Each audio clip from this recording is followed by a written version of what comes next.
Earlier, I talked about Amazon having that 44% market share versus buying 20% of the GPUs.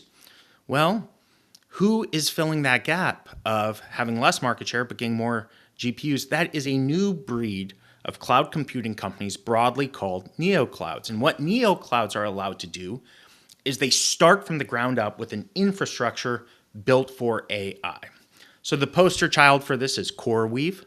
They're up 167% since their IPO, as we've mentioned. But there's a lot of interest in other stocks in the space, such as Nebius. I might be mispronouncing that slightly. That's up 71%. The narrative on these companies has shifted. I believe what we'll see is we are seeing an opportunity for some of the companies that had been left out of the first wave of cloud computing to make an entrance with these dynamics. We've seen Oracle really rising recently after kind of getting into the cloud business late. We'll probably see most of these companies go under, but you know what you'll probably see is some survivors that are able to kind of find their own niche in this space. One company I was covering this week in one of our live earnings blog is Applied Digital.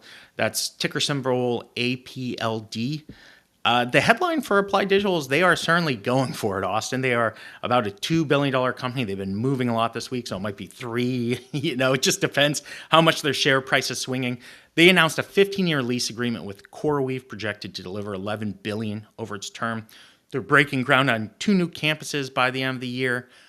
So, Austin, this is a space that when CoreWeave went public, we said we're going to cover this with larger hyperscalers, but you always need to be reacting to the news. And as we see, a lot of these larger hyperscalers saying we are still supply constrained. This is going to be a persistent situation. It's going to create inroads for a lot of these companies that are smaller and have capacity of GPUs to show really strong growth rates across the coming years.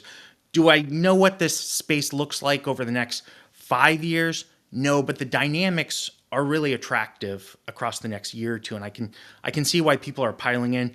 I don't know if I'm going to add any stocks into the portfolio from here. It is small and speculative, but I did want to talk about some ideas from that. So I don't know if you've got any follow-ups, or we should move to the second trend. No, I appreciate hearing you talk about that. And I'm really excited for future episodes where maybe we learn more about the opportunity and the long-term potential, because neoclouds to me feel like they're at a unique moment in time where it's a product that only exists because of where we are at a time and place today. So it's very hard to underwrite, right? It's a new sector or new industry that exists in the context of AI today. Not the idea of cloud computing, obviously, but specifically, these formations designed ground up from AI.